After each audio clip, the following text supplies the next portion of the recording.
everyone, and welcome back to the Sports Department Podcast, the wrestling recap version, where we're not actually recapping this week in wrestling. Instead, we are here to predict Fastlane, big Jesse's number one favorite pay-per-view of the entire year. This Sunday is Fastlane. He's very excited for it, as we all are. We're on the road to WrestleMania, a little road bump in the road to WrestleMania right here. Make sure to go 5 miles per hour over those road bumps, otherwise you'll go flying. But anyways, I'm Stephen Clark with Justin Valentovic and Jesse Norman. And fellas, before we get into the wacky wide world of wrestling, how you guys doing today? I was gonna let Jesse start this time, but because normally I just start anyway. Oh well, you always start, so that's why I was waiting. Well, normally we talk at the same time, but I'm good. So thanks for asking. You're welcome. Yeah, we got the tournament going on. Only one game canceled because of COVID, but at least we got that. And baseball spring training's on their way. Yeah. Can't complain about anything else. So well, I can about the Wizards, but I don't really care. Yeah. So Jesse, how are you? Oh, I'm good. Blake Griffin is allegedly going to make his debut against the Washington Wizards. Oh, great! Sunday. Yay! So he's going to do a 360 windmill. I can't wait. He's been ramping up for a little bit, so he'll be fresh and ready. And Justin, I see Matt Harvey. He said he's going to dunk. Right. Matt Harvey will start in AAA or out of the bullpen. He should not. Well, King Felix got hurt, so Matt Harvey actually has a chance. He has a chance at cracking rotation. So did Carrasco for us. Yeah. Okay. Well, there's a big drop off between Carlos Carrasco and Felix Hernandez, but this isn't baseball. This is wrestling. We got Fastlane. Yeah, Fastlane. While we'd rather probably talk about basketball or talk about baseball or another sport, we have to talk about wrestling. But let's get outside the ring before we go inside the ring, like we do every time on this episode. And quite a lot of outside the ring news this week. We're going to start off with our next Hall of Fame announcement. It was announced on After the Bell. What? There's only 5 points. And a sub point. A sub point. So 6. 5.5. SMD. Yeah. All right. So we got explain that one to your mother later. Another Hall of Fame announcement this week. Was announced on Corey Graves' podcast After the Bell, and it was a little bit of a shock if you ask me. He made a recent appearance on Dynamite as like an enforcer or whatever. He was the moderator a couple of months ago, and he's not on a WWE contract. And this person is Erc Bischoff, one of the most influential people in wrestling history, big part of the success and downfall of the WCW. But he's going into the Hall of Fame. How are we feeling about this? Finally, right? I guess it was a long time coming. They did bring him back. He hasn't really done anything outside of WWE. He was in TNA for a while, right? Oh, yeah, he was. Yeah, but see, that was so insignificant. Was in that Hogan. Well, it ruined the company. Yeah, it was quite literally ruined the company. No, but I'm saying in terms of affecting WWE, his time in TNA. He helped WWE. Yeah, that's why he's going into the Hall of Fame now. Because if he made an appearance in AEW within the calendar year, this wouldn't be happening. But from a wrestling standpoint, he does deserve to be in the Hall of Fame. Now, obviously, it's not the Professional Wrestling Hall of Fame; it's the WWE Hall of Fame. But no, it makes sense because he did help WWE when you think about it, inadvertently trying to take them out. But his impact on wrestling is significant. Yeah, he had that long GM run too in WWE. If I think of a Raw GM, Bischoff is the first one I think of. Because he was it for so long. And he's been in somewhat good standing with the company, too. Like, he's come back here and there. He's been in a few, documentaries. I think he was in the... I don't think he's ever been anti-WWE like some of the other guys. He's always kind of say, he respects and, appreciates McMahon. So it's he's never done anything to, slight him, which that's basically the only thing you have to do to not get in the Hall of Fame at this point. Considering we don't really have criteria. It's just whoever they like. No, but it makes sense. Yeah. I don't mind it. It'll be a fun speech. It'll be fun. If they do a few stories, behind the scenes stories.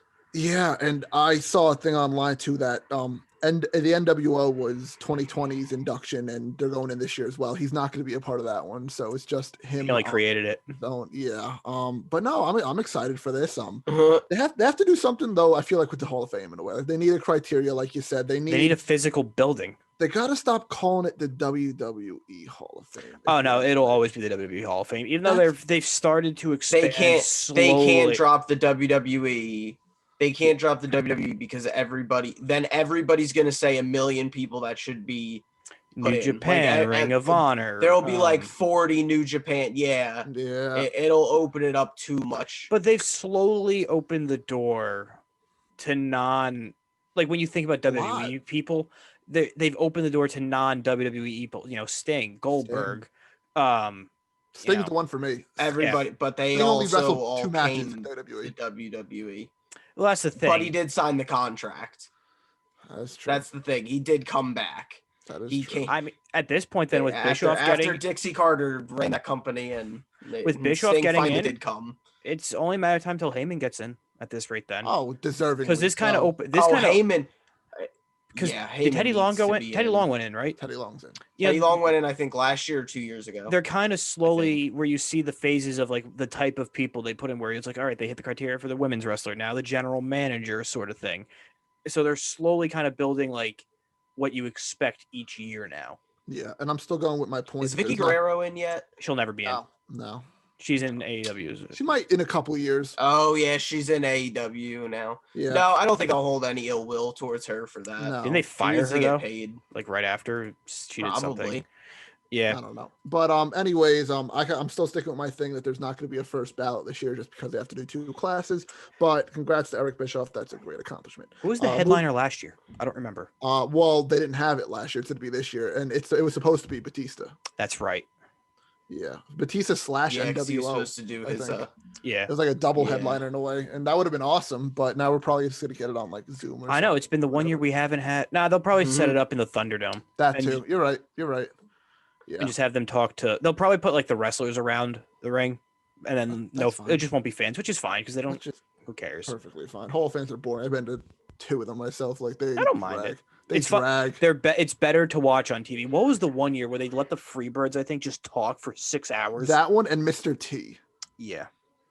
So they had a time limit on this. All right, let's move on.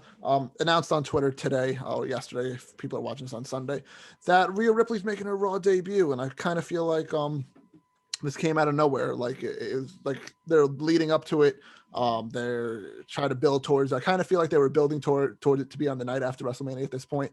But then another thing came out that Charlotte Flair got taken off the WrestleMania ticket sales posters that she was originally on. I don't know if this has to do with the whole Andrade news and all that combined, if it's like a chain reaction of effects, but Charlotte Flair is looking like she's not going to be on WrestleMania at this point. She hasn't been on TV the last couple of weeks, and all of a sudden this news that Rhea Ripley is making her debut came out on Twitter. They could be slotting in Rhea to take Charlotte's spot, and yeah, if she's holding out to be like, I'm not doing anything unless, Andrade gets either his release or something, then that's big for WWE because she could literally hold them hostage for whatever she wants at that point.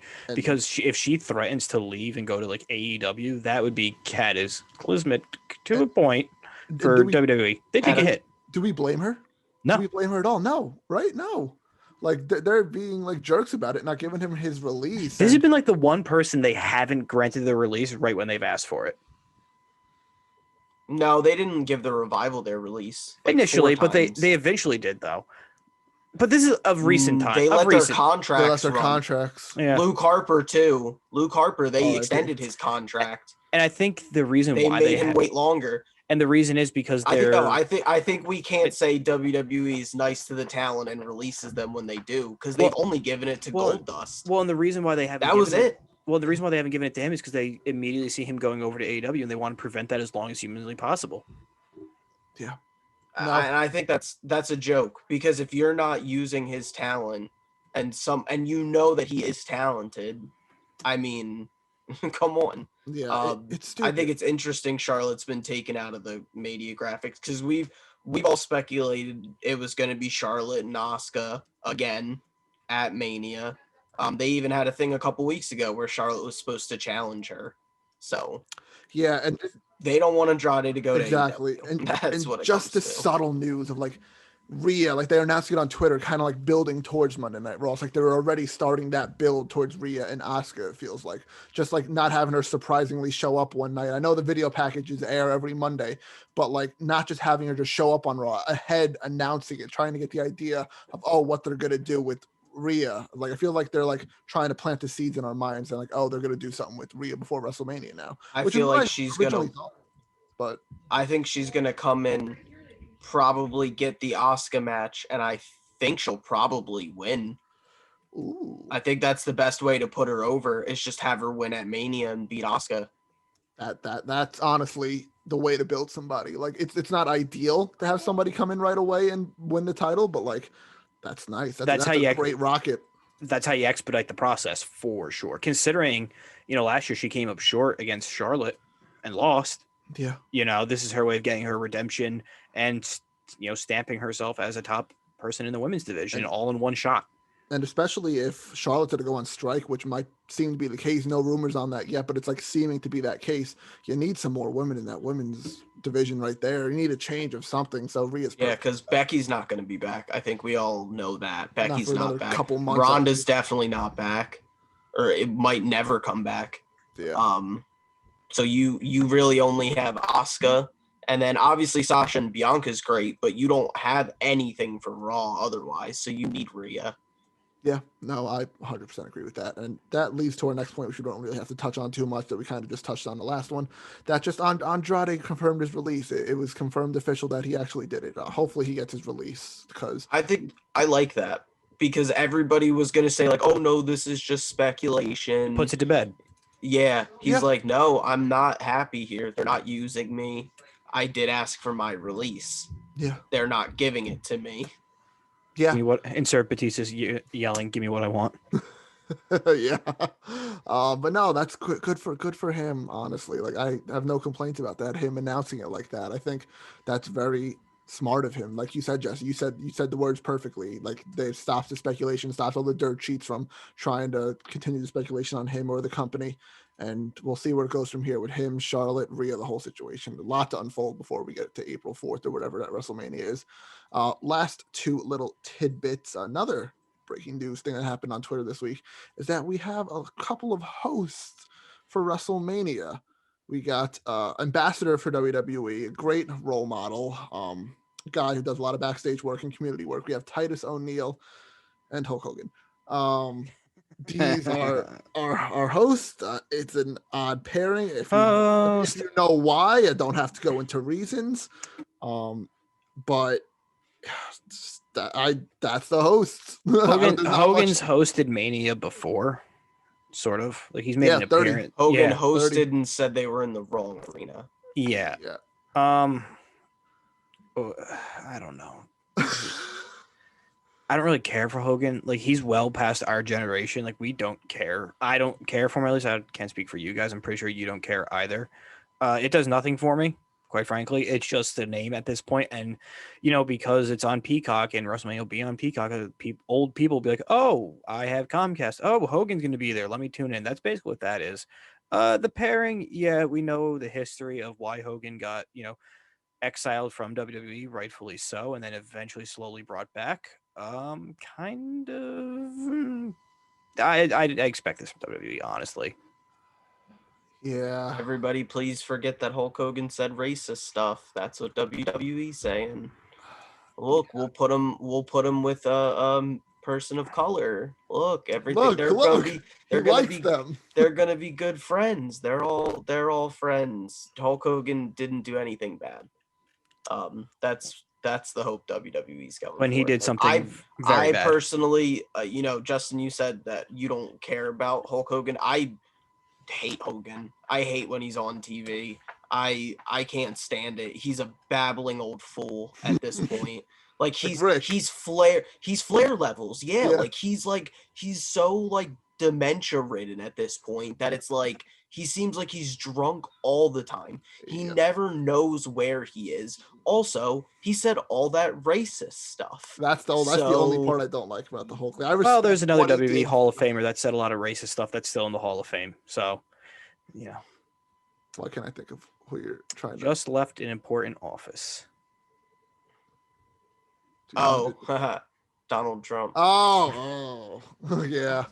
Oh, I forget he's a Hall of Famer. Jesus Christ. And I was there for that induction too. Yikes. But like I said, I respect what Hogan did in the 80s, the 90s, what he did for the business, put wrestling on the map. Outside the ring, he's a POS, and I'm just not a fan. On to the next one, because I'm sick of talking about him. We found out that on NXT last week that Io gave Raquel a contract, and kind of Raquel and Dakota were fighting over the contract to face Io at Takeover, whatever it's called, Stand, Defeat, Fall, and Revenge, something and something. I've always forget Return to Sender, something like that. Sure. But it announced that the night one main event is going to be Raquel and Io. Raquel signed a contract on Twitter today, and it was broken by Muscle and Fitness Hers. So that's what's happening. They didn't build up more to the story. I guess they don't want to break up Raquel and Dakota, which is perfectly fine by me. I love them together. But we have our first main event of Takeover, so that's just a little bit of exciting news. Good. She deserves it. Both of them do. Yeah, Yep. perfect. Yeah. Good. But that's it for Outside the Ring. And all right, what we're all here for tonight, Fastlane predictions. But before we get into the predictions, we have to go back to the scoreboard and remind our 7 viewers. I always forget there's a scoreboard, and then I get happy, and then you bring up the scoreboard, then I get extremely sad. There's a scoreboard. Let's remind all 7 or 6 of our viewers our score right now. As it shows right here, Jesse is still in the lead, winning 3 of the pay-per-views, technically winning all 3 of the pay-per-views. And then I tied him twice, so I have a 2. And Justin still has a big donut just sitting right down there. Will that change this Sunday? Okay, so what is the scoring exactly that you're because I've won matches. This isn't the match one. You won matches. Yes, you've won matches. This is phenomenal. These are the pay-per-view wins. Gotcha. Yes. Yeah, I always do that one first. The number that matters. The number that matters. Yeah, I have a long way to go. Yes, you do, because it's 3-2-0. Total points, which is for the tiebreaker. Jesse has 15. I have 13. You have 7. Good job. I haven't hit double digits yet. Hopefully that changes this week. It won't. But let's get right into it. That's just showing the score. I'm gonna the score will be updated for our breakdown podcast. So when we get there, we get there. But the champion always starts first, and technically Jesse's in the lead, so he'll be predicting the first match, which is the Universal Champion Roman Reigns defending his title versus Daniel Bryan at Edge as a special enforcer because he won that match on Friday Night SmackDown against Jey Uso. So Jesse, who you picking and why? Roman Reigns, because they're gonna do Roman Reigns Edge at Mania. I don't think I really need to explain this one. Roman Reigns is gonna. Yeah, it's Roman. The match will be good. Yeah. Be a good match. Bryan will probably get his ass kicked, and then Edge will get involved after the match. Then they stare at each other, and off to Mania we go. How many WrestleMania points you think we get? Hold on, sorry. Bonus question. I feel like we should do at the end. At the end, prediction. Okay. How many WrestleMania points do we get? WrestleMania signs. One after every title match. At least a couple. You have to guess. Everybody should guess a number, and then we keep a running total. Okay. Oh, we should have started that from the beginning. That would have been fun doing that from the beginning. But I then imagine tallying on Raw, SmackDown, and every week. Oh, that would have been painful. Oh God! I barely keep my head up as it is watching the show. I'm either on my phone or doing something else. But man, all right. So Roman's around. Roman's across the board. All right, on to the next one. I'm gonna predict this one, which is kind of a toughie in a way. Again, it's a rematch from last month's pay-per-view. We have Shayna Basler and Nia Jax defending their tag team titles against Sasha and Bianca.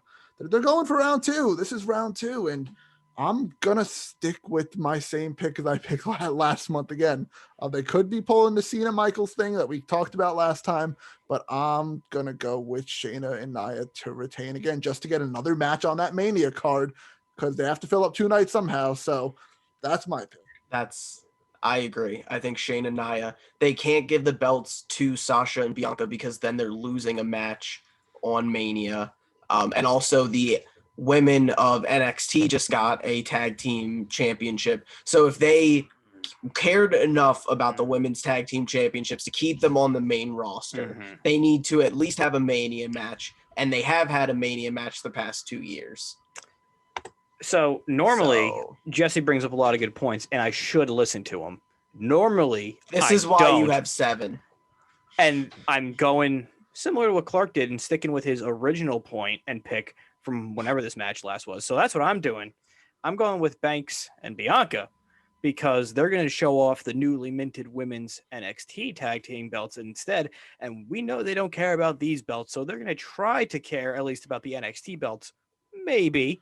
So that's why Banks and Bianca are going to walk out with these belts, and then they figure something else at Mania out. Yeah, you had me in the first half there a little bit. Yeah, I liked where you were going.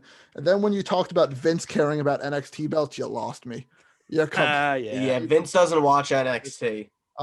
But it's not a bad pick. I'll give you that. It's one of the harder ones. Well, because here's the thing: you get one match, Basler and Hull win it, and then this match, Sasha and Bianca are going to win it. So then, honestly, you could get the rematch and the tiebreaker at WrestleMania on the opposite night of whenever their match is. Swear to God, if Sasha and Bianca win, I don't think they'll have Sasha and Bianca have a match at Mania, even if they are the tag team champions. I think if they win it here, they would lose them again before Mania. They would drop them on like SmackDown or Raw. They would drop them like Raw. Doesn't change my mind. Mania. They're still winning it on Sunday. Oh no, I hear you. I'm just saying. I think if they do win, they're gonna drop them within 3 weeks.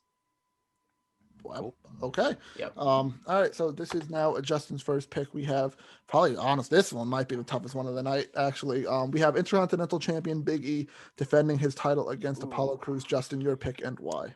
I think Big E at least retains here. You know, they're trying to give Apollo some momentum, but I don't really see them pulling the belt off of Big E just for him to potentially win it at WrestleMania. I could see him winning it in a singles match now because I could see this being the undercard belt that is in the multi-man match as usual. So I think Big E's going to walk into WrestleMania with the belt. Jesse, what are you feeling? I think I agree. Well, I think they like Apollo. I don't think they want to give him the championship quite yet. But there's also that thing of like, do they just want Big E to drop the belt so that then they can give it back to him at Mania? Because they do love doing that recently. Yeah. I'm going to stick with Big E. All right. I'm gonna lone wolf this one. Ooh. I'm gonna go with Apollo on this one. It's a good. Yeah. It's just the fact that they are doing this now. I always try to defend them. I always try to defend WWE, but it usually doesn't work. They have to be doing it for a reason. And I think that reason is just, like you said, guys, to have Big E win it back, or they gave Apollo this new character for some reason, not just for him to just lose every title match that he has. I think this would have been better if they built that character more, had him win a match at Fastlane or even on the kickoff show or something, and then have the championship match at Mania.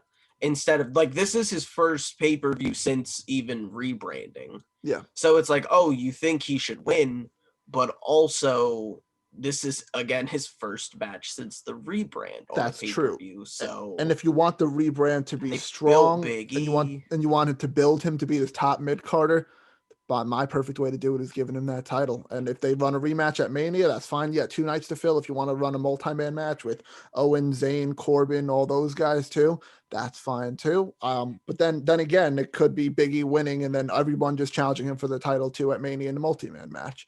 So that could be a route too. But I already picked Apollo Crews. This could lose me the show, but got to take risks somehow. So it doesn't matter losing the show. You're okay. Yeah, at least I don't have 0. Well, it doesn't matter for me at least. Yeah, I'll go with Apollo Crews. Change it up. So Jesse and I don't have the same card again as well, finally. But all right, let's get into the next one. We're back to Jesse for this match, and it is Drew McIntyre versus Sheamus in a no-holds-barred match for no reason at all. Didn't we just see this match on free TV? Yeah, pretty much. Drewy boy. Drew, the chosen one, McIntyre. Okay. Yep. Yeah. That's then. Isn't this also the number 1 contenders match? Even though AJ was second in the chamber, because Lashley and McIntyre is already official for WrestleMania. Is already official. Yeah, this serves no purpose. They didn't even wait. This is literally just filler, quite frankly, because the rest of the card is the rest of the card. Because they saw them put the stairs on their heads like battering rams and run at each other, and they said, screw it, let's run that back for some reason. They're gonna do that spot again. They I'm should have calling had a that stairs now. match. Yeah, it's just gonna be Drew because who cares about Sheamus? He's at this point right now not doing much at WrestleMania. If anything, he might be in a multi-man match if they have it. But just it's Drew. Just give him some momentum going to Mania. This match serves no purpose. I agree. Momentum. That's the word right there. Momentum. I'm going with Drew too. Well, you need all the momentum when you're in the fast lane. Oh, on the fast lane, baby. Don't want to get hit with that roadblock. Oh my God. Yeah, McIntyre around the table again. It just makes sense. It makes no sense if you're building up your number one contender to lose to Sheamus. Then it's like, shouldn't they then be the not make this a number one contenders match? That would have been so smart. Then just guarantee Drew still would have won, but it adds AJ's more not to even, it. AJ's not even doing anything. Why least not it do serves a Drew, purpose AJ, then. Sheamus, triple threat, no holds barred? The fact that AJ's not doing anything, we didn't get to break down this week in wrestling, is because him and Omos are challenging for the Raw tag titles at WrestleMania. So cool. Yeah, that's why he's not doing anything, which is cool. Ooh. We had to see Omos's debut. Big taco fall looking like, but it was like 30, 40 pounds heavier. Big man. He's a big man. He's a big man. Even then, you can just start building that after this pay-per-view. I still don't understand. Sheamus wasn't number 2 in the chamber. I agree. He was number 3, and Jesse, he came in last. They need filler. We'll throw AJ in. That's good. That makes the match another 10 minutes. It's okay. Just throw AJ. No, it's not okay. Obviously, it's not okay the way Jesse's feeling about it. They have to fill the Peacock quota somehow. Oh my God, Peacock. So they're forcing this show. Yeah. All right, well, let's move on with the card. We got 3 more matches, and oh my God, we have 3 more. Yes, this is gonna be a bad show. I'm calling it now. Oh, should I just get my rating of like a 3? If you want to give your rating already, sure. It's not official. No, okay. That's like how like video games have like pre-release reviews. Yeah, pre-release 3. 3. Let's get into this match. This match is bizarre, an intergender match. We got Randy Orton versus Alexa Bliss. This has to. It's my pick, so I'll go first. This has to be the return of the Fiend. This has to be a cinematic match, right? No, I don't think so. It's a match, and if you got to pick a winner here, I'm gonna go with Alexa Bliss. I think to beat Orton. I just see the fiendish type character of her coming out. I see the Fiend in general finally, I think, making his return. You only got 3 weeks till Mania. He has to show up sometime before now, and I think this is finally it. My pick is Bliss. Yep, agreed. Fiend's got to be back. He's been gone way too long. Yeah, it'd be stupid bring him back for Mania. And it'd be stupid to have him come back on free TV and Peacock, so they need eyes. So yeah, Fiend. Not Fiend, but Bliss, mini Fiend. Yeah, I thought that one would stir a little bit more of debate. Actually, I don't know. No, it just kind of makes sense. It does, right? Especially Orton's gonna come. I can also see Randy winning, beating the crap out of Alexa, Fiend and then all of a sudden still coming out.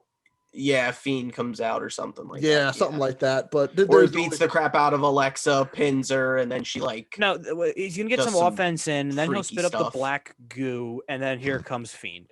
Basically, and then Alexa. I don't know. Who knows? There might not even be a winner. We might not even get any points for this match. It'll just be like the Funhouse match. How it just ends. Could be. Could definitely be. But Bliss around the table again. Let's move on and finish out this pay-per-view. 2 matches here, 1 title match left and 1 non-title match. We're going to Justin for this one first. We have just a grudge match, normal match that they just built off of 1 or 2 little TV sessions on SmackDown. Nakamura versus Rollins. Rollins is feuding with Cesaro currently, who was kind of buddy-buddy with Nakamura. So these 2 are just having a match. Justin, who are you picking and why? Seth Rollins, just because they like him more, quite frankly. And maybe he beats the crap out of Nakamura, and that kind of sparks a little more fire in Cesaro. That kind of gives them their WrestleMania match then. Okay, that works. I'm gonna go with Nakamura, just because Seth can afford a loss. First of all, second of all, I think Cesaro is gonna cause a distraction because they're building towards that match to be at WrestleMania, and I think Nakamura just gets like the little cheap little Kinshasa after the distraction, just pins Rollins. So I'm gonna go Nakamura in this one. I'm also gonna go Nakamura because I think they need to build another. They need to build another person for Mania. Seth's already gonna have a match. Seth's already established enough. Like you said, like you guys have said, this is 2 nights. They need to fill time. Build Shinsuke with this win. Put him in either like a multi-man match or something like that. Yeah. I thought I was going to go one up on this one. I really did. I really thought I was going to go one up. Justin's in the driver's seat potentially too. What? Again. I think you're a little intoxicated in that driver's seat right now. Don't crash. Don't crash and burn on the fast lane. Don't hit her. All right, let's finish this out with a feud that makes kind of no sense, but makes a lot of sense at the same way. I love Mustafa Ali calling himself the real American lately. Kind of like a little jab at Hogan and all that stuff. It's very funny. But we have Riddle defending his title against Mustafa Ali. I think we're back to Jesse for this one to go first. No, aren't we to you? We are. No, we're to me. No, we're to me. Riddle. Yeah, it's me. I started, and it's a 7-match card. It's a 7, so the third cycle pick. Technically this is. Yeah. Riddle? Justin. Justin's an Riddle. idiot. Justin, your pick? Yeah, Riddle, because like Mustafa Ali on Twitter was kind of tweeting out like him behind like an American flag, and it's like, I hope they're not running like the face of America gimmick with him, because then if that's the point, then Retribution's just a complete failure, even though it was a failure dead on arrival to begin with. Yeah, just Matt Riddle, because they don't care enough about Mustafa Ali or Retribution. Yeah, another thing too is I'm going Riddle first of all before I get into my thank you. It is pretty cool, right? T-Bar, aka known as Dominic Dijakovic, changed his kind of Twitter handle a little bit, and he changed his pictures and deleted all his T-Bar. Like the bar, we are the bar. Yeah, I know. I did. Change it to T-Bone? No. It just says don't blink. His ad is still at T-Bar Retribution, but his thing says don't blink. His profile picture is just his eyes. And if you remember his catchphrase in NXT, it was called "Feast Your Eyes." So I think Retribution is officially breaking up on Sunday, and they're finally going to get all. Oh darn! Well, because we saw. Well, I mean, the last time I watched Raw, which was God, I don't know how long ago that was. A couple years ago. Yeah. Where like Mustafa Ali was kind of yelling at all of them. Yeah. So that kind of planted the seeds as something happening every single week. That same exact thing. So I didn't miss anything. Cool. No, now we're Raw. No, you don't. You don't miss anything. But yeah, so it's gonna fall apart on Sunday. Yeah. Thank God. And just mercy kill this terrible, terrible experiment and idea. That didn't work. I like the idea of a faction around Mustafa Ali, but it did not work at all. I agree. But Riddle around the table, and that does it for the predictions. There you go. We got them So done. the only ones we differ on are the Intercontinental match, which Clark, you could get a point on, the women's tag match, which I could get a point on, and then the Rollins Nakamura match that I could get a point on. Yes. Correct. Cool. Yeah. So by my count, I'll lose both of my matches, and then Clark will win the Big E Intercontinental match. That's fine. That works for me. Yep. that works. What? That works for me. Yeah. We'll see what happens. We'll see if Jesse's gonna get tied with me, or is he gonna take a bigger lead, or will we say the same and will Justin finally get out of the dirt and get a pay-per-view? You'll get one eventually. You have to. No, I won't. No, I'm just trying to. You have to. I have to. I won't, maybe if it's like Jesse has a long shot, like lead by like December, maybe I'll let you have one. We'll see. Little pity. No. Wait, you assume I'll let him have one? Oh man. All right, well, let's wrap this up. Thank you guys for listening to this episode of the Sports Department Podcast. Us three appreciate it. Steve and Joe, who aren't dead, but they aren't with us right here with us, appreciate it too. Make sure you guys subscribe on YouTube, Apple Podcast, and Spotify, or wherever you get your podcast from. Follow us on our social medias on Facebook, Twitter, Instagram, and TikTok at Sports Depth Pod. That's Sports DEPT Pod. I know we have a basketball podcast coming up. We got Fastlane prediction, most likely basketball recap. Yeah, recapping Fastlane. And some baseball ones. Finishing the baseball, yeah. I'll be hopping on pretty soon for those baseball ones. Oh baby, those NL and AL East ones. I know my New York sports more than anything with baseball, so I'll be happy to shill on some Mets baseball right there and crap on the Yankees. That's what I love to do best. But that's what I love to do the best. I know you do. But we have all that stuff planned, so stay tuned to all that fun stuff, and we'll see you in the next episode.